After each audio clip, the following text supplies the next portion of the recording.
Shit We've Read is a proud member of Bilo Network, a network of geeky podcasts. Please visit shitwe'veread.com to support the show. Now let's talk about some books. Welcome, geeky bookworms, to another episode of Shit We've Read, a sci-fi and fantasy book podcast hosted by some geeky friends. My name is Jason Rico, and I'll be one of your hosts on today's episode, where we are talking about Dawn by Octavia E. Butler, which is our Black History Month pick for this month. We felt like it's appropriate to choose a author by one of the prevalent voices in Black sci-fi for sure. But before I can talk about this book, I need to introduce my co-host. Joining me is Laura Benson. Hey, Laura, how's it going? Pretty well. I am excited to be back on the podcast. Yeah, you've been pretty busy, which is why you've been MIA for a little bit, but glad to have you back. I'm excited. And also with us is Bella Romero. Hey, Bella. Hey, Rico. Again, long time no see. I feel like I did actually just see you this time. I saw you on Sunday. Yeah, you did, which is as it's in recording person this 2 days ago. Yes, yeah, we went to go celebrate a friend's birthday. Did an escape room. We made it out. It was amazing. It was very immersive. If you haven't been to Neo escape rooms in Sacramento, go check it out. Mm-hmm. Highly recommend the Haunted Train. Yeah, it was deceptively scary. I did not expect to be quite that like scared. Yeah, it's really scary. Then yeah, You did a good job. They did a great job. Yeah, great job. I was not ready for it. Okay, but we're not talking about escape rooms. We're talking about books. But before we get to the main book, as always, I'm going to ask you both, what is some of the other shit we've been reading recently? Bella, I'm going to start with you. Anything else you've been reading? The same answer as Romance. After Dark. I'm still on A Court of Thorn and Roses series. I'm on the third book, almost done. I think I'm like almost 2/3 of the way through. I like it. I mean, I obviously like stuck with it. But I don't know. I'm excited to talk about this book and maybe read some other books hopefully soon. I don't know. I'm boring. I'm also busy and in school, so it's like this is what I've got time for. But you're sticking with the series, so series are easy. You can just there's like an automatic next book, so you don't have to think about it. But I also then get kind of bored of them sometimes. And this one's like a long series, so I might take a break after the third one because my understanding is they kind of like branch off into like individual standalone books, so you can kind of pause. But yeah, so I don't know. Laura, what have you been reading, if anything at all? No pressure. I've actually been reading an ARC that I got from Tor Publishing Group. I've mentioned in previous episodes the books The Last Watch and the Exiled Fleet by J.S. Dewes. She is a really great author, and so she is releasing Rubicon in the end of March, so pretty soon. And it's totally my kind of book, sci-fi, space opera. There's robots, and it's a military sci-fi, so it's not necessarily like everybody's cup of tea, but I've been really enjoying it. So far I would say check this out. Maybe I could just read the synopsis really quick. Yeah, go for it. Okay, so again, Rubicon by J.S. Dewes. Sergeant Adrienne Valero wants to die. She can't. After enduring a traumatic resurrection for the 96th time, Valero is reassigned to a Special Forces unit and outfitted with a cutting-edge virtual intelligence aid. They could turn the tide in the war against intelligent machines dedicated to the assimilation or destruction of humanity. When her VI suddenly achieves sentience, Valero is drawn into the machinations of an enigmatic major who's hellbent on ending the war by any means necessary. So, kind of see why it might be my kind of story. I see, for sure. I do really like it. There's some snarky kind of personalities and jokes, and I connect a little bit with the main character Valero. She's very let's say she follows the rules and she's about business, and I feel like that's kind of my mindset. So that's kind of cool, being able to connect with a character that's not really exactly me, but you kind of understand her choices. So I really like it. Again, this book is out on March 28th. So I would totally recommend everybody go pick this up when that's out. Go do a pre-order or something. It's really cool. I enjoy it. Oh, also I want to mention that a lot of the scenes in this book so far remind me of video games in a way. Okay. Like some of them I'm picturing like if I were actually playing, how it's described and like what she's doing and how she's moving and seeing things, and I was like, man, I could totally picture sitting here watching this, playing this game. Nice. So it kind of has like a cinematic feel to it. Yeah. Nice. Which I think the author has a background in film, and I believe she is doing, I think she just got hired to write for a video game. I'm blanking on which one it was, but I remember her announcing that, and I thought that was so cool. Video games are my kind of thing too, so. That's sweet. Yeah. Well, what you've just read coincidentally connects very well to what I've just read for a couple of different reasons. One, what I finished reading was also arc. It was called World Running Down by Al Hess, and that arc was provided by Angry Robot Books, so thank you to them. I can't really give too much away about how it connects, but you can draw your conclusions from the synopsis. But this book is a queer dystopian sci-fi about a transgender scavenger on the outskirts of a dystopian Utah who dreams of earning enough money to afford citizenship in Salt Lake City, and with it, free access to the testosterone and surgery he needs to transition. He gets his chance when he's offered a visa as payment for a risky job retrieving stolen androids. But of course, the job turns out to be more complicated than expected, so he has to decide if achieving his dream is worth going against everything he stands for. And like I said, there was something you said in your synopsis that I left out in mine, but you might be able to figure out the complication. But yeah, it was a lot of fun. It's super cute, adorable read, cute characters. It actually coincidentally is releasing today that we're recording this, which is February 14th. Didn't plan that at all, but just coincidentally. So happy book birthday to the book. But by the time you listen to this, it'll be out for a couple weeks. But I definitely recommend checking it out. It's great. Cool. Yeah, I'll have to look into it. It sounds interesting. It definitely was. As I was reading it, I was like, Laura, I think would really, really like this. there's AI, there's robots, androids. I think there's a lot there that you'd appreciate. Nice. Okay. All right, so that's some of the other shit we're reading, but we are here to talk about a book. And as I mentioned earlier, that book is Dawn by Octavia E. Butler. It was published in May 1987. It is the first book in a post-apocalyptic sci-fi trilogy known alternately as either Xenogenesis or Lilith's Brood. I believe Xenogenesis was its original name, but more recently it's known as Lilith's Brood. Okay. Bella, do you want to read the synopsis for us? I would love to do that. Okay. When Lilith Iapo wakes from a centuries-long sleep, she finds herself aboard the vast spaceship of the Oankali.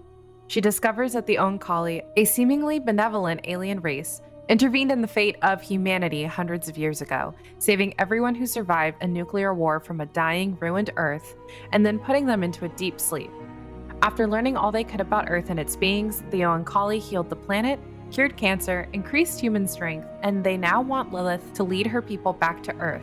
But salvation comes at a price. Hopeful and thought-provoking, this post-apocalyptic narrative deftly explores gender and race through the eyes of characters struggling to adapt during a pivotal time of crisis and change. Awesome. Thank you for that. Of course. As I did mention, this is our pick because it is Black History Month, and so we wanted to definitely highlight a Black voice. This, I believe, Bella, you may have suggested this, but I think this may have been on our list. It's been on our list for a while, and so this was the perfect excuse to finally go ahead and read it. And so, yeah, let's get into our thoughts. But before we get into that, just a quick couple content warnings in the book in case you need to hear this. The book does briefly kind of cover suicide ideation. There's dubious consent, and it kind of, I don't really know how it kind of tiptoes around rape. We'll maybe get into that a little bit more. But if any of those are troubling for you, just please take care of yourself and continue with caution. All right. As always, first impressions, non-spoilery. Laura, I'm gonna pick on you. Yeah. What? Wow. Yeah, I saw you looking around like you didn't want to get picked. So Yeah, the first rule about not being called on is don't avoid eye contact. Yeah. All our teachers out That there know. immediately gets you called on. I mean, I guess that's fair. I haven't been on the podcast for a bit, so I liked it.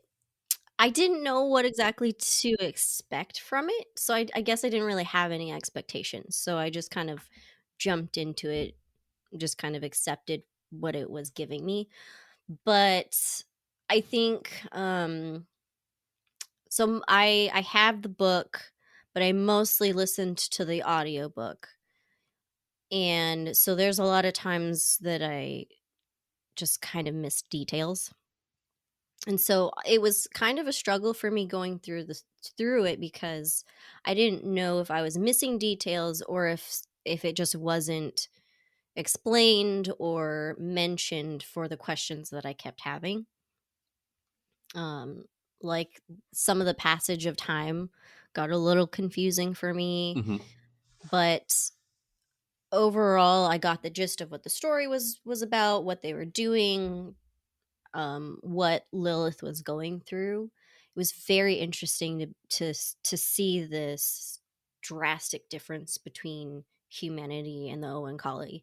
And I think that the author did a really great job having them so different, but explaining things in a way for us to understand how the Oankali society, I guess, functions.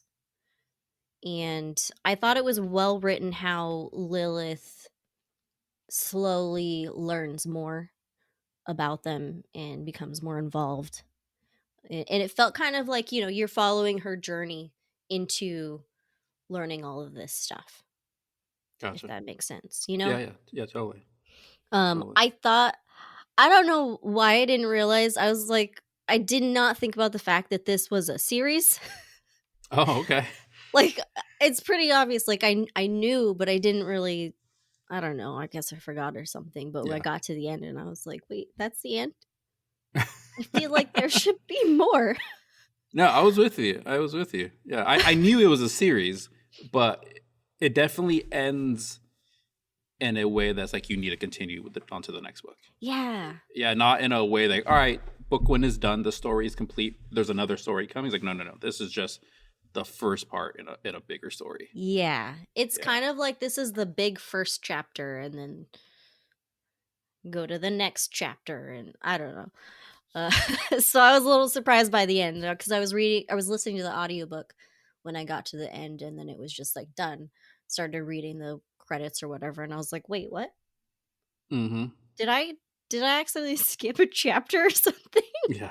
But yeah, overall, I really enjoyed it.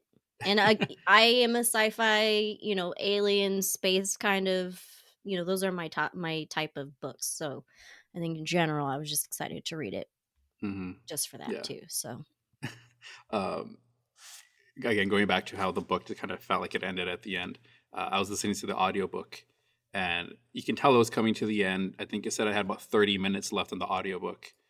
I'm like, okay, we'll wrap it up soon. And then the book ended. And those last 30 minutes were like, and a sneak peek onto the second book is like, oh wait, it really literally just ended. I thought we had more to go, but here we are. Yeah, I realized that too. I was really confused. All right, Vala, what did you think of this book? I wanted to like this book more. I was kind of bummed. So I mean, interesting. No surprise here, but I am definitely way more of a fantasy fan. Sure. Sci-fi is not my bread and butter. I like it. I'm a classic Star Wars fan. Not the new stuff. But even that is very fantasy. And it's more fantasy than sci-fi. Yeah. So sci-fi takes, like, it has to be a really strong premise that like ropes me in from the very beginning. This didn't do that for me. There were times that I was interested, like certain plot points that were interesting. But overall, I didn't finish the book. Like, I had a really hard time reading it. Wow, okay. Yeah, not your cup of tea. All right. It really wasn't. And it had nothing. At first I liked it. I was like, it's very well written. You have some of that like slow exposition, like you're following along with our narrator, like, where am I? Who am I? Who am I talking to? And like figuring out that mystery was really interesting. And then we found out who they were and what was going on. And then I just was like, I don't really care about like figuring out the differences in this. Like, I don't want to get too much into spoilers. But yeah, it was really slow for me. I could tell that this book was written. I knew it was an older book. I didn't know how old. It was published in 1987. I don't know if we mentioned that earlier. I could tell it was written in the 80s. And I don't like 80s science fiction. The pacing, the structure, the writing style is just not my thing. It's really hard for me to get into. It's Bella's turn to be Emma. I know. Yeah. It's always got to be one. I was like, always got to be one. Embrace the Emma energy. Yeah. Oh, good Lord. When you say you don't like 80s sci-fi, are you talking about 80s sci-fi books? Because 80s sci-fi movies are amazing. Books. Okay, books. The movies are okay. fine, but the books in particular are like... I'm sorry. Sci-fi is really not my bread and butter. We have E.T., so it's really Close Encounters. E.T., no, I watched it too young. It scares me. No. Okay. E.T.'s terrifying. Okay. But yeah, even that has like a certain pacing to it that I don't enjoy. I don't know what it is. Like, yeah, there's more we'll get into. But I will admit, I got 70% of the book. I would have finished it, but I was like, you know what? Honestly, I'm not that excited about it anyways. So this will add a new layer to the podcast. I think we should get into spoilers. I think so too. Well, I haven't given my thoughts yet. I'm gonna give my thoughts really quickly. Oh yeah. You haven't given your thoughts yet. You do yours. I haven't. You do yours real quick. How dare? Let me speak, please. Well, you responded to Laura's comments, so I thought that was your thoughts. Jeez. Okay. I really enjoyed this book. This is my cup of tea when it comes to sci-fi. Like Laura earlier, the other book you're reading, you said was like very militaristic. Like I don't like military heavy sci-fi. I don't like politic heavy sci-fi. What I like is kind of more intimate relationship, cultural sci-fi. I want to know more about these aliens. I want to know more about the relationship with humans. I want to know more about the world that it exists in. I like when there's a little bit of an intrigue, a little bit of a mystery. The book that came to mind that reminded me a lot of this, but like kind of on the other side of the coin where this is more serious and the other one's more humorous, is Project Hail Mary. If anybody's read that, it's very like an alien and a human are trying to figure each other out. There's a mystery of like what's going on. We don't really have the full story yet. It's developed over time. So I really like this book. I thought it was well written. I like the way the exposition was given. I think it made a lot of sense to have the main character not know anything, so that the exposition was given to us by relaying it to the character. And so that felt natural to me. There was a lot of information that needed to be given, but because the character was learning about it for the first time too, it didn't feel like it felt natural. And yeah, so I enjoyed it, but not everybody did, and that's okay. All right, so spoilers. Spoilers. Yay. I'm gonna start off by first Yeah. saying, Bella, I don't think you missed too much by stopping at 70%. Oh, I did feel like I got to a really good point where I was like, okay, I can have a conversation about this book. And I do want to finish it. Like just to say that, like I think I want to know what happens. I just think this format, the way that the book was structured wasn't for me. I would watch the movie of this in a heartbeat. I could see that being really interesting. we'll get to that. I want to get to that. Yeah, I do think you should still finish it. Yeah. I'll probably read But the other yeah. ones too. Like it's good enough that I want to keep reading it. It's just not my kind of style book, so it's really hard for me to get through it. I was not motivated. Did you guys read the book or did you listen to the audiobook? Read the book, couldn't find the audiobook. Was there do you feel like there's a Um, difference? It's on Audible only. I wondered. I listened to the audiobook. Yeah, I mean, I always kind of go half and half. Like I'm reading along with my digital copy, making notes as I go. But especially for sci-fi and fantasy, where there's a big world that needs to be built and pronunciations that I don't know, like I like Yeah. having the audiobook and someone telling me how these names are pronounced. That I I- did miss. I do think the author, or not the author, I think the narrator for the audiobook was pretty good. Yeah, She I used agree. different voices for different characters, and the Owen Collie in the audiobook, they sound very similar, the way that they talk, their tones and whatnot, but the narrator did a really great job at still being able to differentiate who was actually talking. So that was really cool. I liked that. Yeah. And that was actually part of the story. I that actually sounds Mhm. like the details were consistent. Like Lilith said, like it was hard to differentiate the Owen Collie when she was interacting with them because they all have the same like androgynous tone of voice. So that's cool to hear. Like I think this author is obviously really good at creating worlds. So Yeah. I think it's just reading it is not my jam. Bella, just so you have an idea of what the Owen Collie sounded like, they reminded me of the Kaminoans from Attack of the Clones. They sound Yeah, like that's kind of that. what I pictured. They had that or kind like of voice, like very, very kind of envisioned, I don't know, calm, yeah. soothing, kind of whispery dream voices. I felt like, Mhm. but I love the narrator. That's- The narrator was great. That's what Yeah, it she that's was what it such a felt pleasant like. voice. Oh my god. Yeah, she even did the male voices, and those sounded different, and yeah, she did a great job. Mhm. So I don't know, maybe using the audiobook to move forward with it might be Yeah. easier. Yeah. Well, let's take a look like big world, and we'll come in tighter as we go. But like overall world building, like this is a sci-fi world. Like there's aliens. How do we feel about this world that Butler created?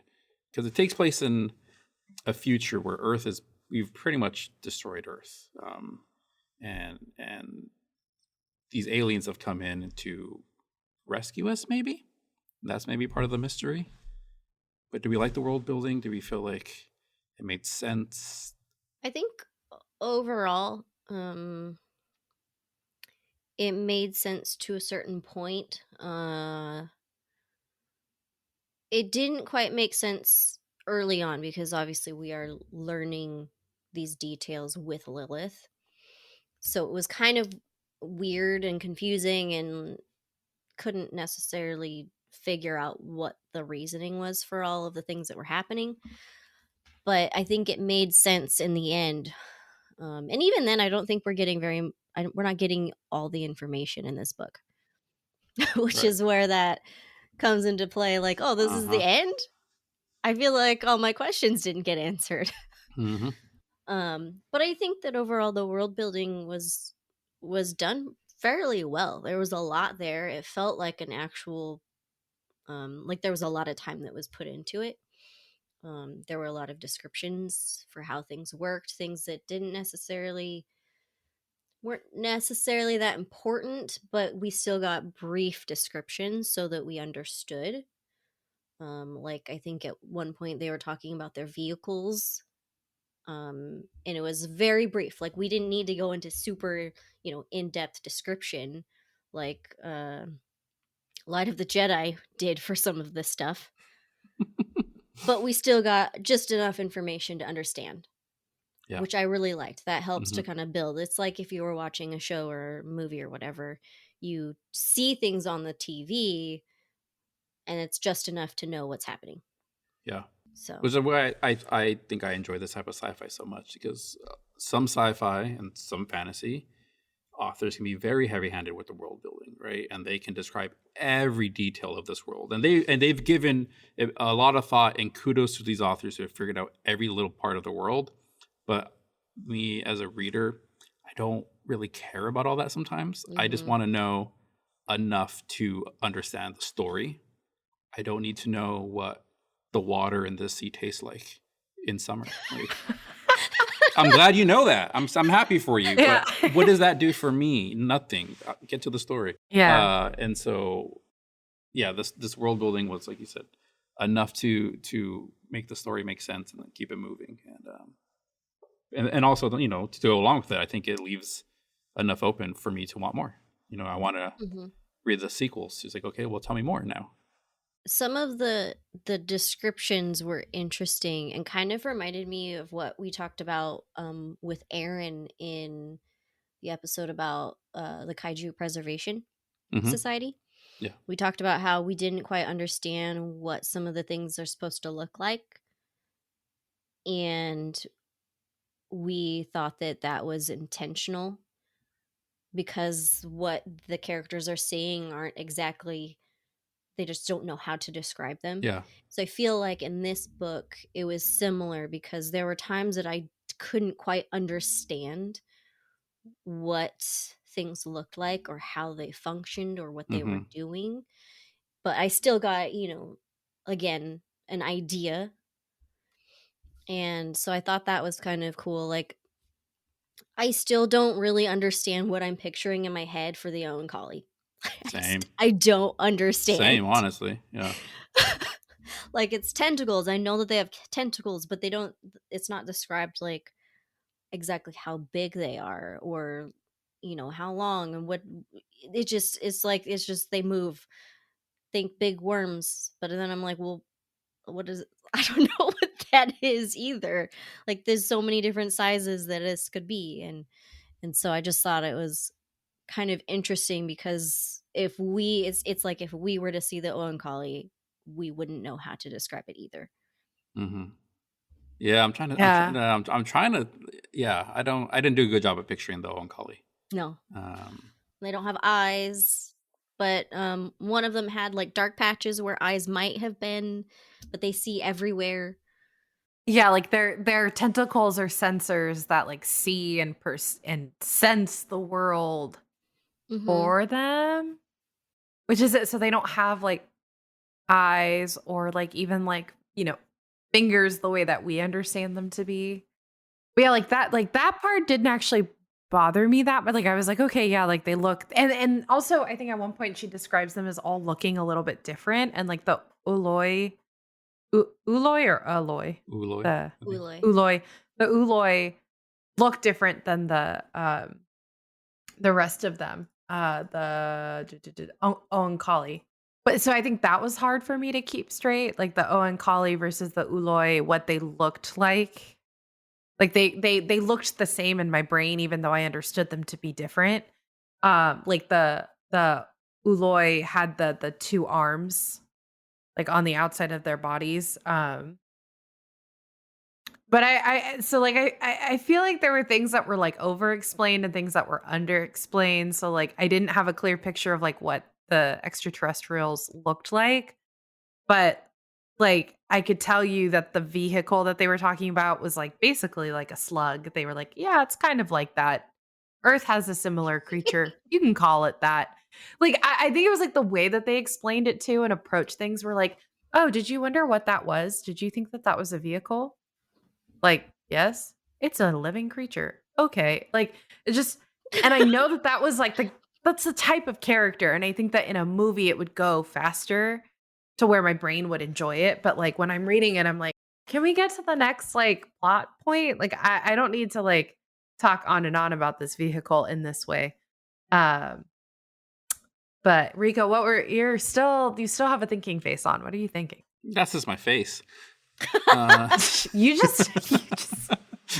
do not like that. I do not like this book. I mean, I don't dislike this book, to be fair. No, I'm a little shocked. Only because sometimes you read a book and you feel a certain way about it, and you kind of assume everybody's gonna feel that way, or you want them to feel that way, and when they don't, it's just like, oh, I'm a little offended you didn't enjoy it as much as I did, but that's okay.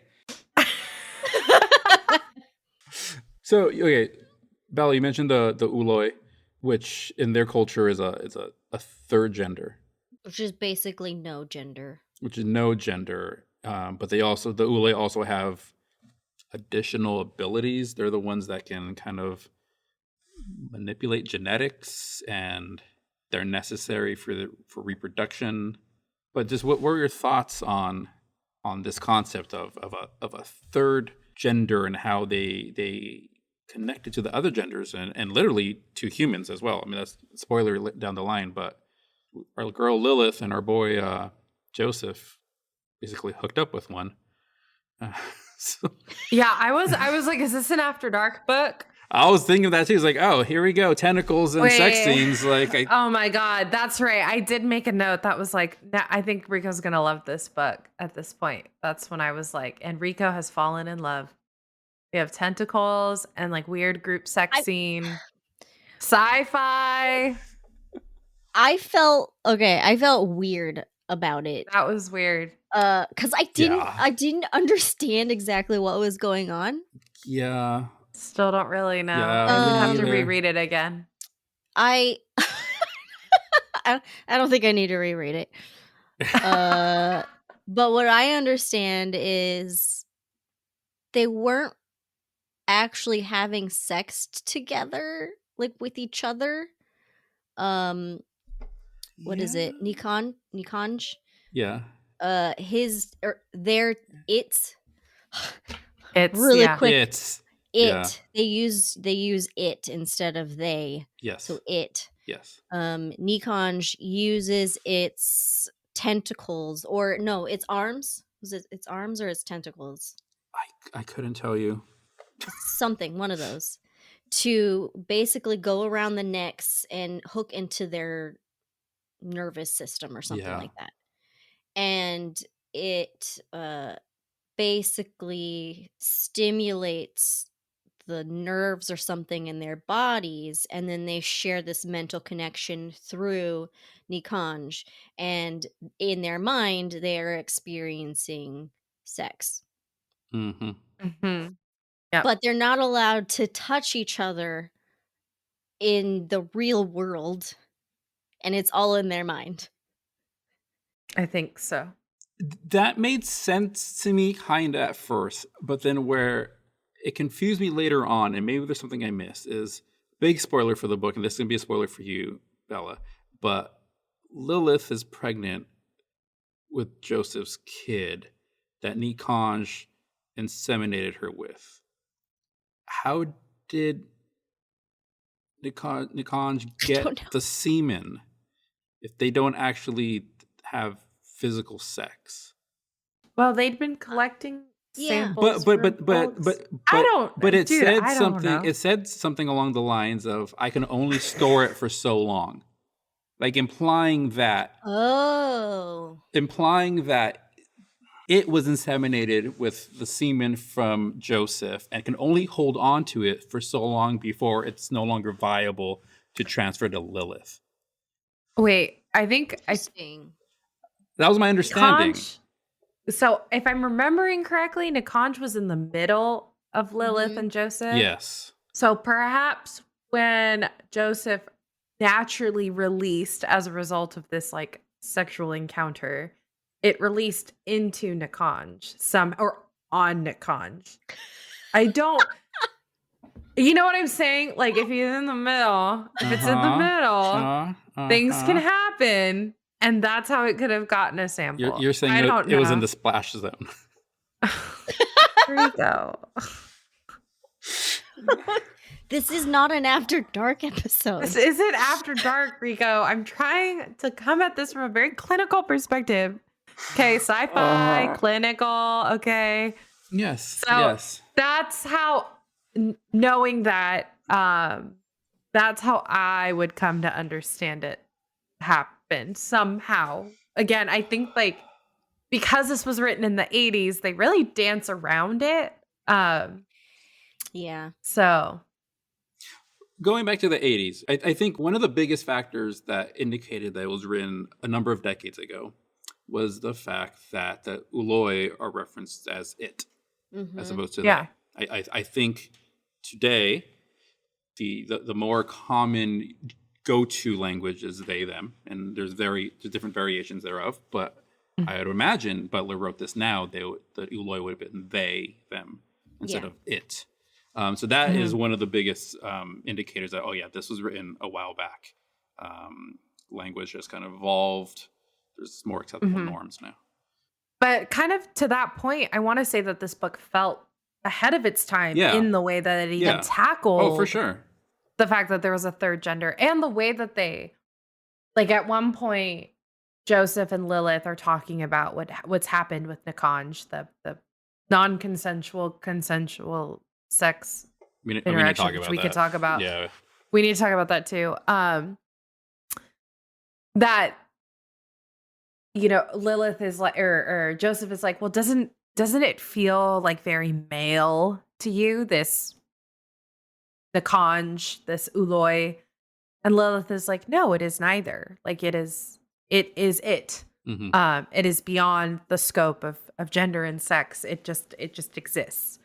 So I was like, well, that feels, very different from even what we have today, like people being able to grasp the concept of like ungendered, non-binary species or folks. But then you have the non-consensual, consensual sex. Like it's non-consensual, like by our standards today. But for the 80s, like the way that we were trying to be like, oh no, but because it was pleasurable and because like we're together, this is something you should enjoy. Therefore, I didn't do anything and you just need to come around to the idea that like this is now our relationship. I don't know. That felt like all kinds of ick to me. All bad. No, but literally Nikanj, I think at one point said something to the effect of your words said something different from your body. Yep. And it was listening to their body. Yeah. Yeah. Which in today's super problematic. Absolutely. You said no, but your body said yes. Exactly. Yeah. You were asking for it. Yeah. In every way other. Yeah. I was very uncomfortable. I was like, oh my God, this is rape.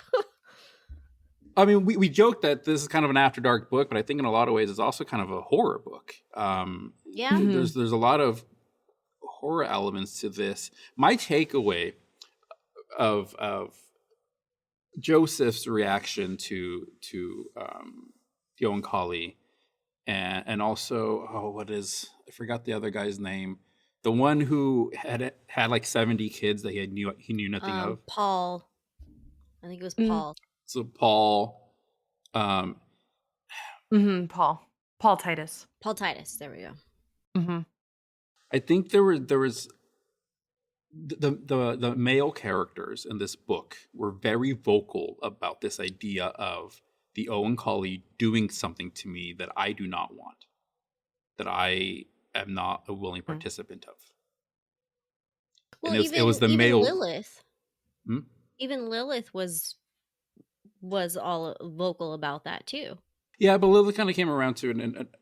But the point I'm trying to make is, I think, how do I say this with being sensitive? Historically, I think women have had to deal with that more than men have. So there's an element of women's like, I know what this feels like already. I know what it feels like for someone to take the choice away from me or try to push themselves on me. Men historically do not. I'm not saying that's always the case. There are definitely examples of men being taken advantage of, but the men were very vocal about like, what the hell, like, no, step away from me. And so that scene with Joseph and he's freaking out, I think that was because that's his first time dealing with this, whereas like Lilith, you know, back on Earth probably had some sort of experience with this kind of stuff, and that's why she was able to accept it a little easier and come around to it. And I don't know, am I making sense? No, yeah, when you juxtapose Lilith's reaction to Paul nearly beating her to death because she didn't want to have sex with him versus Joseph's reaction to in their like a pleasurable sexual experience with his partner and her other partner is, you know, I think says a lot to what you're talking about, like this idea that like human men are learning about like boundary violation. Yes. In a way that they've never experienced before, especially like if these men are from Earth 250 years ago. Oh boy, is that a reality that is shocking to them. Like in the 80s, we were still seeing movies that were normalizing like, you know, group rape and rape in general, to where it's like, oh, she's just easy, like go for it. So it was interesting, and I feel like that may be part of what Octavia Butler was commenting on. And like Laura mentioned, like this book is really deep, and we could probably talk about it for more than just like the hour or so that we do. But I that definitely felt part of it, like the gender norms, the gender roles that these characters were going to play, like Lilith being in charge, Lilith being stronger and being seen as like not straight and not a woman because she's so strong. But these are things that the Uloi are like, no, that's like honorable, that's desirable for you to be. And like everyone else just needs to like get with it. And she's like, you don't understand humans. They're like, you don't understand us. It's like, that's not what we're different arguments here. Like you're changing their whole worldview basically overnight. Like it's been 250 years, but these people have only been awake maybe once or twice so far. Yeah, a real reality check for some of these guys, especially like Peter and Kurt, right? Peter? No. Tate? No. Peter. Yeah, Peter and Kurt. Yeah. So who, like, my understanding is represent what went wrong with humanity. You know, the like alpha male, gross type. Toxic masculinity. Toxic masculinity. Always comes back to that. I usually do just a little bit of research about the books before we record. So I did some on this book. Like you mentioned, this is a deep book. There's a lot. But I was reading some stuff, and there was one article that said that this book, the themes of this book are agency, consent, power, and ownership. And so the different characters that we're seeing throughout, the different human characters we're seeing throughout this book are the different reactions to each of these themes. And it in the end, it also, like, you can also kind of, it reminds me a little bit of Lord of the Flies and how they react to certain situations. Yeah, I definitely got big Lord of the Flies vibes when they're in the nature area, just trying to survive on their own and turning violent because they're left to their own devices. And of course, given the first opportunity, they're going to kill somebody. So, yay, humans! I actually really liked Joseph, and I was really sad when he died. Spoiler alert. I was like, damn! I was listening to the audiobook when I got to that scene, and so, you know, the author's reading that, and I was like, oh, fuck. That was brutal. Yeah, and the way it happened, it wasn't just like a quick, like, stab or gunshot. It was just like, almost decapitated. This guy's been axed to death. Because he had the healing abilities, right? 'cause he So was like he Wolverine. was, yeah. And then the So they fact had to do that something. and the fact that the Owen Collie, they have all this control, but in this situation, they didn't. Mm-hmm. But I don't think we've mentioned yet, like the Owen Collie can, like, both in Lilith's story and Joseph's, like they can manipulate our human genetic makeup to bestow upon them certain abilities. Like Lilith is strong and heals, and then Joseph was able to heal quickly, and so my question at the end, because Lilith and the humans are very much like, Lilith, you're not human anymore. Do we think Lilith is still human at the end of this book? I didn't feel like she was human, even to the point where I was reading. Like the way that she interacted with the humans, like she no longer acted fully human.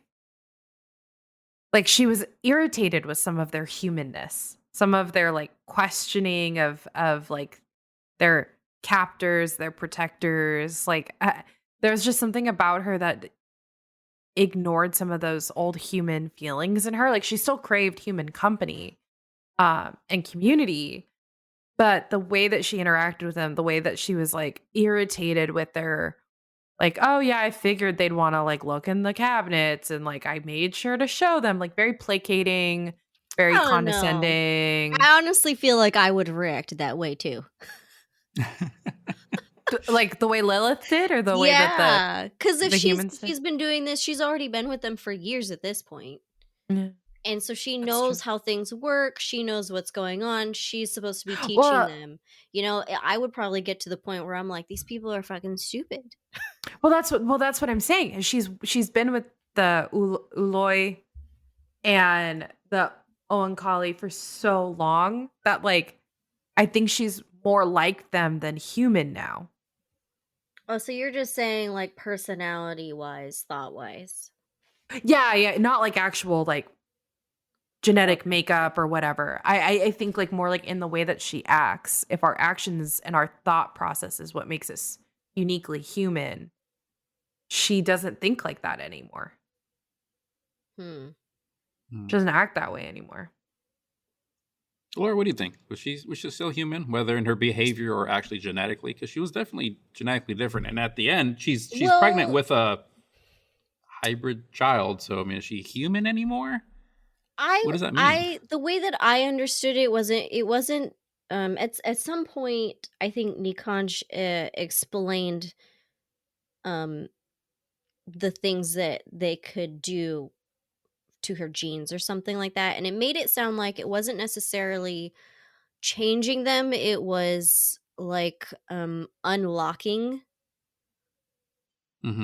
something that's already in her body. Correct, yeah. So to me, I feel like it's still kind of a gray area, but I feel like that doesn't necessarily make her not human.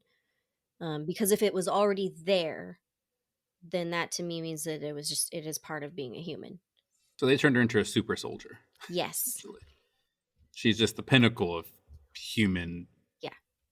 We're going to see her in the next Captain America movie. Yeah, I'm here for it. Hell yeah. What do you think? I mean, what you just said makes a lot of sense. So yeah, I mean, I guess now I would say, yeah, she is human. I think she's a first step in maybe something beyond human, or the next step in human evolution, whatever that may be. Like, I'm not sure where the sequels go, but if the sequels were to jump another 250 years, I can see humanity being different, slightly different than what we know now. And it's because she is the forebearer of all that. And I think there's even hints of her genetically already being slightly different. I forgot where, like when Nikanja's hand was like almost chopped off, or tentacle or whatever. Oh, right. And they had to lay together. I think Nikanja even said that, like, I'm able to heal from you because you have something more to you. I don't remember exactly what it was, and at least that was my understanding, that there's something even then that makes her above your average human, whatever that may be. But yeah. So I thought it was interesting the explanation for what happened to humanity, Mm-hmm. because they basically say humanity is destroyed, and they Yeah. describe it as, or no, they explained it as the Owen Collie thought humanity made a suicide pact Mm-hmm. because they were constantly just killing each other off. That makes a lot of sense if you look at it from the outside. um and it narrowed it down to humanity had two things playing against it that got us to that destruction, which was intelligence and hierarchy. And I thought that was a really interesting um way to put it. And I wanted to get your guys' input, like what your thoughts were on that, just kind of general explanation of what happened and why, basically, why humans were already doomed to destroy itself because of those two things. If you look at the history of humanity and almost any social group, any civilization we've ever had, there's always been a hierarchy in place. The haves, the have-not, the different castes, the working class, the proletariats, the bourgeois. There's always separation that puts us in a pecking order, and it's always self-imposed. Really, there's no reason for it. It's just we just put it upon ourselves because we're idiots. And so, if you look at humanity from that lens, that makes a lot of sense. Like, humanity is never going to be at peace if they're the billionaires way up here and then everybody else who has nothing for no reason. Well, and even Lilith mentions that when she started being around the males, females, and why am I blanking? The Uloi. She says, like, it was weird that they said hierarchy was a problem because there was already hierarchy in the Owen Collie society as well, because it seems the Uloi were considered higher rank. So I'm wondering if maybe that comes into play in the future books somehow. Mm-hmm. I think it also has a lot to say about, I mean, human nature is the wrong word because they're aliens, but the idea of a totally evolved species. There's no such thing. Like, they're always going to have their own problems. And it's so easy for someone else to point out flaws in another group and ignore the fact that they have the same flaws. Right? Like, if you look at the history of like colonization and you see these savages and look how uncivilized they are and look how savage they are, but they ignore the things in their own civilization that make them savages, that make them uncivilized. So I think that was an example of the Owen Collies. Like, you guys are destroying yourselves, or you have, because of your hierarchy, ignoring the fact that they have the same thing. And in the future, another alien species is going to come down to the Owen Collies. Like, you guys destroyed yourself because of your own hierarchy, and they'll have a hierarchy too, and it's going to be a perpetual cycle because intelligent life is not very intelligent. No, that's exactly it. Like, hierarchies, they're present in every single species, like wherever you look, like planet, extraterrestrial, like whatever. They're going to exist because it's not just because like we're intelligent doesn't mean that we're immune to the temptation of a hierarchy. It's easy, it's simple. Like it makes sense. Like, and I actually think that us being smarter makes us more susceptible to it, because we look for order and efficiency. So we create these systems that organize ourselves. And I think that hierarchy is just natural. It's inherent in the animal kingdom. So it's inherent in our DNA. Like, they even kind of talk about that, like your animal ancestry, right? When they're talking about Lilith's family and the Cancer and then like her other genes that are stronger. So like hierarchy is ingrained in us to a certain extent. So I think it just becomes natural for us to lean on that. And it is kind of the most efficient. Like, who decides what we do and when we do it? Like, you can't use a committee to decide that. Like, I joke about that all the time at work, since I work with the state and work in the government for the last few years. Like, the design, review, approval process, like coming up with ideas, you need somebody to direct you. We have a president in place for that. Like, we have leadership in place. Like, you can't just have everyone decide collectively. Like, we do vote by majority, but there's still a vote, and there's still something to say, like how these ideas come up and how we talk about them. We look to opinion leaders. Naturally, someone is going to come out as the person on top who we look to for this. How we organize otherwise, it's a little bit different. It might look different. We might not call it a hierarchy, like the Oankali don't call it that, but it doesn't mean that it isn't. Just some food for thought. Just feels like a natural progression, a natural formation of any species, any society. You're going to have some element of hierarchy. Maybe we depended on it too much, but I think for the Oankali to not see it in themselves was really interesting too. And I think that's probably what she was trying to get us to think about, what the author was trying to get us to think about. So, yeah. That is actually an interesting thought, that it is an inevitability. And one way or another, it will happen. Right? Makes sense. Okay. Really quick before we wrap up the discussion on the book, I just want to point out that on February 26, 2020, Amazon Studios acquired the streaming rights for the series. So we may actually end up getting an adaptation for this book. Didn't Amazon also get the rights to some of Octavia Butler's other books? Or is that, I don't know if that was Amazon. Maybe it was something else. Please hold while I look this up. Kindred. I'm thinking of Yeah, Kindred. Kindred by Octavia Butler was adapted on Hulu. That's right. Yeah, that's right. Hulu.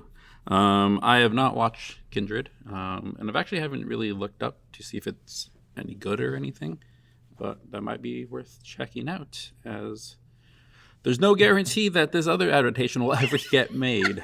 A lot of things get announced and then die in development, happens, yeah. So we'll see. But I agree that I think this, as I was listening to it, reading it, I did agree that this would make for a good cinematic experience, yes, whether a movie or a TV show. So, all right. Well, as we mentioned earlier, I mean, we could discuss so many more things on this book. I think there's a lot there. It's not a very long book, but there's a lot that is being said. But just make sure that we don't speak forever. Let's move on.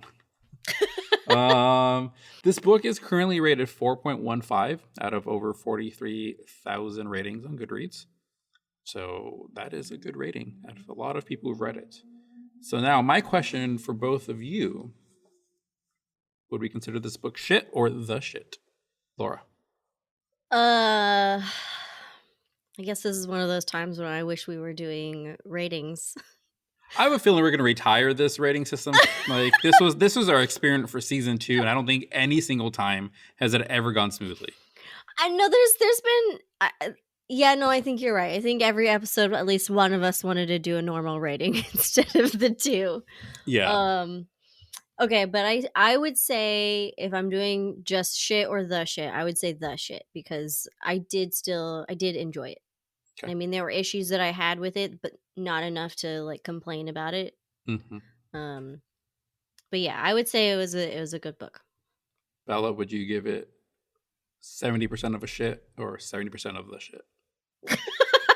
So I gotta say this book is the shit. I mean, I have to give credit where credit is due. This was a good sci-fi book. It's not, I don't like sci-fi necessarily. It's not my cup of tea, but it's definitely a great book. I mean, it's incredibly well written, thought-provoking, ahead of its time on gender and sexual relationships and like hierarchy, like we've talked about, like all of these, like how do we organize ourselves as human? What makes us human? This book still holds up today. It stands the test of time. So I think you would be remiss not to read it. Like I'm glad that I read it. It's a great book. It's just not something I'd normally reach for. And that's why I love this podcast. Yeah, I think it's a shit. I enjoyed it. I think it's a solid book. You know, unless you're new to sci-fi, in which case this might be a little difficult to consume. I think most people would enjoy it. So, I agree. Yeah. Mm-hmm. All right, so that's the discussion on Dawn. Before we say our goodbyes, just quickly, what are some of the things we're going to be reading next? Anybody going to be reading anything fun?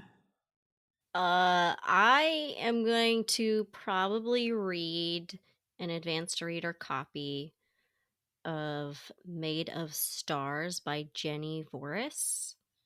You don't say. Oh, yes. Hmm. I'm very excited for this. Penguin Random House was kind enough to send us copies of this book. So I'm excited to read it. It sounds like an exciting story in space. I'll just leave it at that. Okay. All right. Bella, you anything fun next? Or are you going to continue on with your series? It's on to the next ACOTAR book for me. I'm just about to finish number 3, so I'm assuming number 4, A Court of Silver Flames, is going to be my next read for sure. Like 99% chance that is my next book by the time we talk. But also my friend just self-published a book. It's called 1,000 Lives by HVE Bagdasarian. So I'm going to be reading that when my sorry, I should say it was my friend's brother. It feels like it's her because she's his one-woman PR situation. But she's bringing me the book to read. And so I'm going to be reading that next month, probably before our next podcast. So yeah, I'm looking forward to reading that. He's been working on it for a while. So yeah, but otherwise surviving school and reading when I can. So Of course. Nice. What are you reading next, Rico? The next thing I'm going to read is a book called Season of the Dragon by Natalie Wright. Natalie reached out to us and asked if we would be interested in reading her book. And so I looked it up, and it's an epic fantasy set in a world of mages and rogues and dragonmancers, myth, mystery, and court intrigue. And so I was like, ooh, that sounds interesting. I definitely want to check this out. She was nice enough to send us a digital arc. So I'm going to be reading that next. And also, just really quickly, just want to also shout out that she also has a book podcast for all you book people who might be interested in other people talking about books. She and her co-host, Robin, have a podcast called Tipsy Nerds Book Club. And as the name hints, Tipsy Nerds, they talk about books, but they also have drinks that are inspired by the books. So I've listened to a few episodes. It's a lot of fun. So it's always nice hearing people talk about books and similar interests. So, but anyways, that's the book I'm reading next. Thanks for sending that over, Natalie. I'm looking forward to reading it. Nice. Yeah. Okay. So, as always, if you have read Dawn, if you have read any of the other books we have mentioned, you agree with us, disagree with us, have thoughts you want to give, by all means, please join in the conversation. You can find us on social media, Instagram, Twitter, TikTok, at Shit We've Read. Pretty easy. You can find us everywhere on that. All right, next episode. Well, we kind of have two. The next episode, immediately after this, is actually going to be our next author interview with Jenna Voris, the debut author of Made of Stars, which Laura already mentioned. That episode is going to be out March 15th. So keep an eye out for that. Really quickly, the book, by the way, it's a heart-stopping young adult sci-fi tale of passion and crime inspired by the lawless love story of Bonnie and Clyde. So that definitely sounds like it'll be a fun read for sure. Yeah, so again, that's going to be out March 15th. And then after that, the end of March, on March 29th, is going to be our season finale episode. Our last episode of the season, and when we'll take a break and then come back. But that book is going to be The Last Adventure of Constance Verity by A. Lee Martinez. And that book is a humorous fantasy about an adventurer who has been saving the world since she was 7 and is sick of it. So she sets off on one last adventure to assassinate her fairy godmother and become the one thing she's never been: ordinary. And that should be a fun read as well. This sounds like a trip. That sounds like it's going to be a lot of fun. A great last conversation I had for this season. And also the name I felt like is appropriate. The Last Adventure of Constance Verity, the last adventure of the season. We don't do these things on accident, people. Okay? There's some thought that goes behind it. Sometimes. Don't hold me to that. I'm excited. Mm-hmm. Yeah, I think these last 2 books are going to be a lot of fun to read. Heck yeah. Yes. And this one last thing I want to say, as I mentioned, we chose this book because it's Black History Month. Happy Black History Month to everybody. We hope you've had a wonderful month. But again, do not wait only until February to read books by Black authors. Please read them all year long. Diversify what you read. Queer Black authors, straight Black authors, women, men, non-binary, whatever you can get your hands on. There's so many amazing books. We've read a few this year, so please diversify. Can't stress that enough. All right, well, that's that for this episode. Bella, Laura, thanks for chatting. Thanks for having us. Yeah, thanks, Rico. Anytime. You're welcome anytime. All right, bye. Bye. Bye. Shit We've Read is hosted by Laura Benson, Jason Rico, and Bella Romero, with music by Joshua Chilton and editing by Jason Rico. To join the discussion on this and all other books we've read, find us at Shit We've Read on Instagram, Facebook, Twitter, and TikTok. For more information about us or to request transcripts, please visit shitwe'veread.com. This podcast is part of the Bilo Network. Visit bilonetwork.com for more great geeky podcasts. Thanks so much for listening.